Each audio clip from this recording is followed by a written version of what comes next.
अस्सलाम वालेकुम, this is Mohammad Naseer and welcome to unique items. ईटा स्कूल लीडर्स का ये 29 जून 2022 को कंडक्ट होने वाला पेपर है।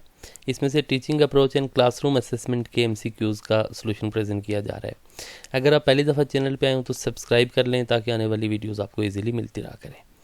तो स्टार्ट करते हैं। फर्स्ट क्वेश्चन है, according to the dash teaching is good only when it awaken and roses to life those functions which are in a stage of maturing which lie in the zone of proximal development। तो ये किसने कहा था? वाइगोट्स्कियन ने, Elton ली ने, ब्रोफी जे ने या B मिलवर ए ने। तो ये सबसे पहले हम देखते हैं ना, जो जोन ऑफ प्रॉक्सिमल डेवलपमेंट है ना, that was an idea presented by Vygotsky. तो उन्होंने क्या क्या कहा था कि जोन ऑफ प्रॉक्सिमल डेवलपमेंट ये होता है ना कि जो बच्चा जो विदाउट एड, बगैर किसी की हेल्प के जो काम कर सकता है उसमें, और जिस काम को करने के लिए उसको एड की या हेल्प की ज़रूरत होती है, उसके दरमियान का जो डिफरेंस होता है ना, that is zone of proximal development. तो ये टीचिंग क्या करती है कि अवेकन करती है और rouses to life those functions which are in a stage of maturing. तो ये आइडिया उन्होंने क्या किसने प्रेजेंट किया था? That was presented by Vygotsky. तो नेक्स्ट है कि following are the aces of effective teaching except. Effective teaching इनमें से कौन कौन सी आप कह सकते हैं कि वो एग्जांपल्स हैं? Outcomes, clarity, engagement, passivity. Passivity एक ऐसी चीज़ है ना जो नेगेटिव है, बाकी सारी पॉजिटिव हैं। तो ये सारी प्रैक्टिसेस हैं एक इफेक्टिव टीचिंग की। तो डी आंसर होगा। नेक्स्ट है कि the dash is an instructional strategy engages student in active discussion about issues and problems inherent in practical application। तो इनमें से कौन सी क्या है इंस्ट्रक्शनल स्ट्रेटजी है जो कि बच्चों को प्रैक्टिकल एप्लीकेशन में इन्वॉल्व करती है? देखें, लेक्चर मेथड, इसमें कोई प्रैक्टिकल अप्रोच नहीं होती, उसमें इन्वॉल्वमेंट नहीं होती। एक्टिव लर्निंग ठीक है, लेकिन इसमें देखें प्रैक्टिकल एप्लीकेशन जो है ना, इसमें ज़रूरी नहीं है कि हो। केस मेथड और सोशल मेथड में क्या होता है? स्ट्रेटजी है, इंस्ट्रक्शनल प्रोग्राम है जहाँ पे क्या है, अबाउट इश्यूज एंड प्रॉब्लम्स वो क्या करते हैं, वो करते हैं इनहेरेंट इन प्रैक्टिकल एप्लीकेशन। तो सोशल मेथड्स में डेफिनेटली जो इश्यूज एंड प्रॉब्लम जो कि प्रैक्टिकल एप्लीकेशन में जो इन्वॉल्व होते हैं ना, तो वो डेफिनेटली वो किए जाते हैं। तो this is D answer. Dash is a group creativity technique that was designed to generate a number of ideas for the solution of problems। अब देखें ना, ऐसी ग्रुप एक्टिविटी जिसके ज़रिए नंबर ऑफ आइडियाज़, बहुत सारे आइडियाज़ जनरेट होते हैं, दैट इज़ ब्रेनस्टॉर्मिंग के ज़रिए आप आइडियाज़ जनरेट करते हैं बहुत सारे। जब ग्रुप ऑफ स्टूडेंट्स जो है ना, वो मुख्तलिफ अपने अपने आइडियाज़ देते हैं किसी भी इशू पे, दैट इज़ ब्रेनस्टॉर्मिंग। तो डी आंसर होगा इसका। तो नेक्स्ट है, ये ब्लर नज़र आ रहा था। It is a record of students strength weaknesses, screening for vision impairment और साइकोलॉजिकल और स्पेशलाइज्ड टेस्टिंग। तो ये क्या है? Diagnostic, teachers rating, role play, referral decision.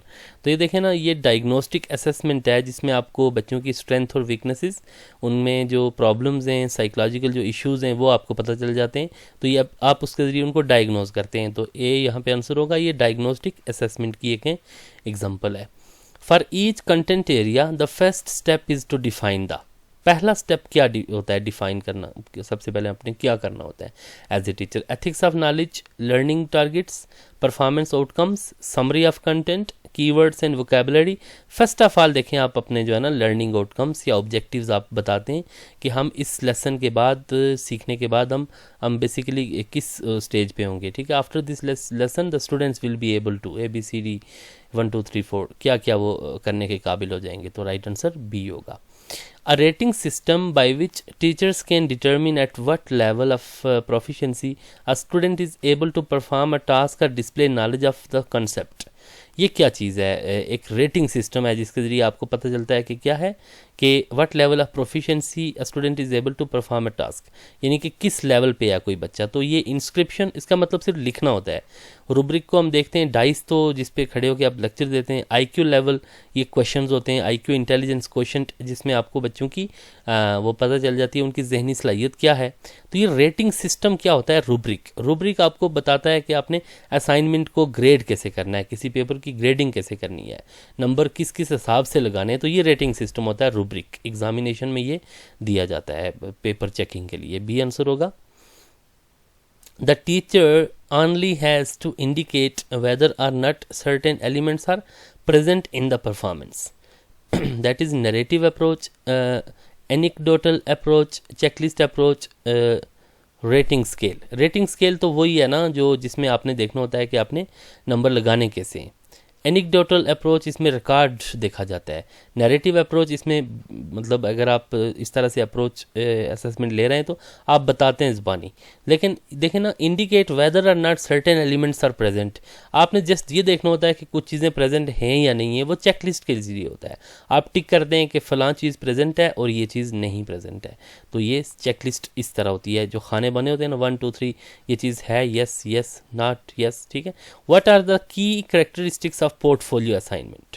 Portfolio assignment क्या होती है, उसके जो है ना की एलिमेंट्स क्या है. It is done with teachers and students together. It is only a collection of activities. It provides a model of activity of teacher and student. अब देखें ना, टीचर की कोई एक्टिविटी उसमें प्रेजेंट नहीं होती. It is a collection of student activities collection of activities. It is only a collection of activities.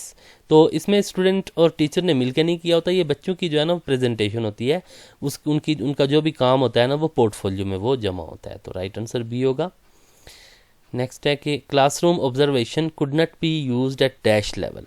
अब देखें क्लासरूम ऑब्जर्वेशन किस लेवल पे नहीं आप कर सकते. केजी, प्राइमरी, मिडिल और सेकेंडरी. तो ये केजी लेवल पे कोई ख़ास क्लासरूम ऑब्जर्वेशन नहीं होती. वो बच्चे किंडरगार्टन में वो प्ले के ज़रिए, खेल के ज़रिए वो सीखते हैं. तो यहाँ पे क्लासरूम ऑब्जर्वेशन डिसिप्लिन वगैरह उस हिसाब से वो नहीं देखा जा सकता formally. Which of the following are considered to be activities that are intrinsically motivating? कौन सी एक्टिविटीज़ जो हैं जो कि इंट्रिंसिकली मोटिवेट करती हैं.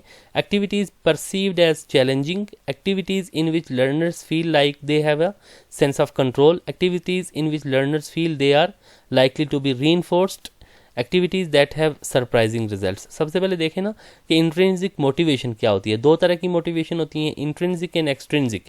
एक्सट्रिंसिक मोटिवेशन ये होती है ना जब आपको रिवार्ड या पनिशमेंट मिल रही हो ना, फिर आप कोई काम करें, तो वो एक्सट्रिंसिक मोटिवेशन होती है कि आप देख के तो आप कोई काम करना शुरू कर देते हैं कि उसका रिजल्ट क्या होगा. जबकि इंट्रिंसिक मोटिवेशन ये होती है ना कि आप अंदर से खुद से मोटिवेट होते हैं. जैसे मसलन कोई चैलेंजिंग काम हो ना, एक्टिविटी ऐसी हो जो कि चैलेंजिंग हो, तो आप इंट्रिंसिकली मोटिवेटेड हो कि हाँ मैं ये करूँ. ठीक है. इसमें जो मोस्ट अप्रोप्रिएट आंसर है वो ये है कि ऐसी एक्टिविटीज़ परसीव्ड एज चैलेंजिंग, उनसे बच्चे क्या होते हैं, बच्चे इंट्रिंसिकली मोटिवेट होकर वो एक्टिविटीज़ करते हैं.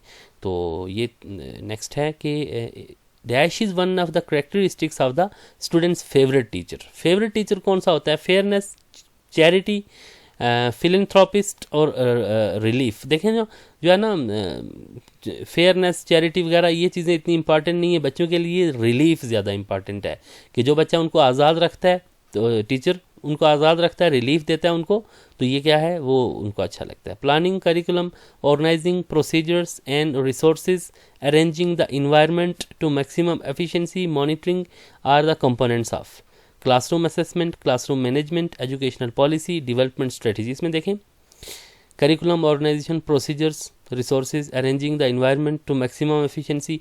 ये क्लासरूम में आप इन्वायरमेंट को बेहतर करते हैं, सारी चीज़ें ऑर्गेनाइज करते हैं, दैट इज़ क्लासरूम मैनेजमेंट में आती है ये चीज़. बी आंसर होगा. तो ये थे कुछ MCQs जो teaching approach in classroom assessment में से मैंने उठाए थे ईटा स्कूल लीडर्स पेपर 29 जून 2022 में से. बहुत शुक्रिया देखने के लिए. इस तरह की मज़ीद वीडियोज़ का लिंक आपको राइट साइड पे नज़र आ रहा होगा. फिर आपसे किसी नई वीडियो में मुलाकात होगी. तब तक के लिए अपना ख्याल रखें और इस चैनल का भी. अल्लाह हाफिज़.